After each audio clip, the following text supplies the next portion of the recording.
NSC Fan TV here with Ricardo, here with Jordan, after a 3-1 victory over St. Louis. And I don't really know what to say. There's not much to say other than Hany Mukhtar, another hat trick for Hany Mukhtar. Another hat trick for Hany Mukhtar. How do you feel about that?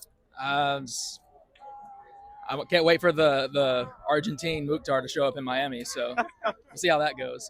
Well, so yeah, I mean the talk of the town has been Messi, but really MVP 2 times in a row. Yeah, no, Mukhtar's gonna win MVP over him this time. It's gonna be fun to watch too. Yeah, right. Yeah, I like Messi for the league in general, bringing up the MLS to the world, to all the people who watch the World Cup and saw Messi tearing it up and everything. But for the most part, it's just Messi bringing the MLS up another step, like to a higher level, because he's gonna play for maybe a year or two, maybe a year. I don't know. It depends on how long he plays too. Anyway, so other than that, he's gonna stay in the MLS and got his own team. He's gonna get that, so he's gonna stay in the MLS. Like the name Messi will continue on in the MLS, and that's a good thing for the whole league. Apart from the player, we don't like him. Like we don't like the player. Yeah. But for the league, he's building up the league to a brand new. Like it's gonna be unbelievable. So. Right, and I think something that people fail to mention is that he's getting a cut from that Apple TV deal too. Oh, yeah. So from every team, too. Yeah, so really it's not. Yeah, it's Messi at Miami, but like in a sense, it's Messi for MLS. I mean, yeah. I mean, Mukhtar's already bringing the league to a higher level. So Mukhtar's already. I mean, well, think about this. I was talking with Scott during the game. We get to see a guy who comes on and just scores 3 like that. Isn't that an honor? That third one was a beauty. I mean, yeah, that's goosebumps right there. I don't. Oh man. Overall, I don't think we played super well on the ball. Other than the goals, obviously. I think, of course, Schaffelberg, he's kind of our punching bag this season. Yeah. He's won, I think, 3 or 4 penalties already. Yeah. Well, see, when you're that fast and you just come on in the second half when people are already burnt, you just blaze down that wing. You're forced. Fair. Yeah, you force people into bad decisions, quick tackles, hasty pushes, and that's what wins you penalties. Yeah, that's the only reason I was okay with him not starting. Yeah. I was a little concerned when I saw that Fafa wasn't available, and then I saw the starting lineup and Schaffelberg still wasn't starting. Yeah. I was a little concerned about that, but it is always nice to have one of those two guys come on late game and just rip up a tired defense. So in that sense, he serves like a trump card. Once you're down a little bit, you just pull him out of your sleeve. And next thing you know, yeah, ace in the hole, right? Yeah, there you go. Yeah. So speaking of the subs, he came on early.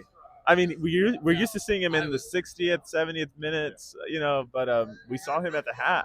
I was really, really glad about that. Yeah. Of course, with what I was just talking about him coming on late, of course, that's when you want him coming on 70th minute. But I think at that point we were really needing him because they had equalized controversially. Right. They had equalized just before the half, so I think we definitely needed something different in that second. And we definitely brought it. Right, and he injects a ton of pace, but we saw him, but we also saw as the half shifted, we saw a change in formation too. I think that we played a lot more with a lot more width. Before we played really narrow.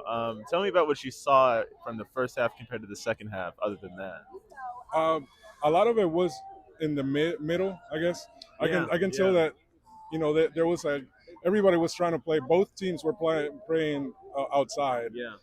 The middle was open for up for grabs pretty much. Yeah. We didn't have people to take over in the middle, but we defended it. Yeah. Yeah. and overall, securing the bag, definitely we definitely cover a lot of the goals that were coming in. They were pretty crazy attacks. They're a good team in attack for sure, and they didn't even have Klaus. Yeah, without Klaus, and Gioacchini is really good, but without Klaus to really seal that deal, I mean, they're still strong, but they weren't at their best, and so that's something we should also mention. I mean, but never did I feel, even in the first half, necessarily outclassed, and that felt good.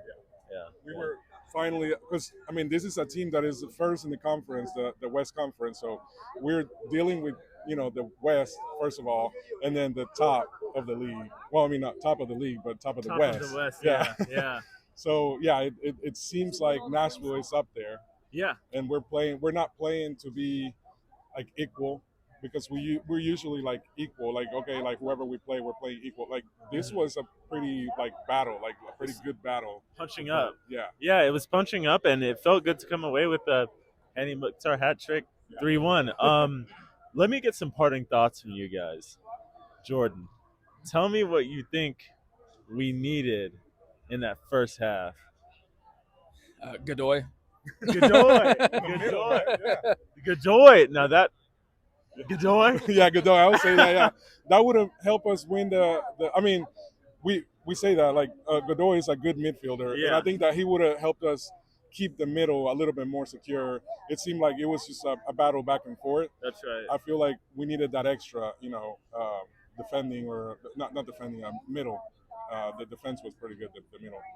Right. So, guys, we needed Godoy, NSC Fan TV, and check out the Boys in Gold podcast. Link will be in the description. Got a QR code on it.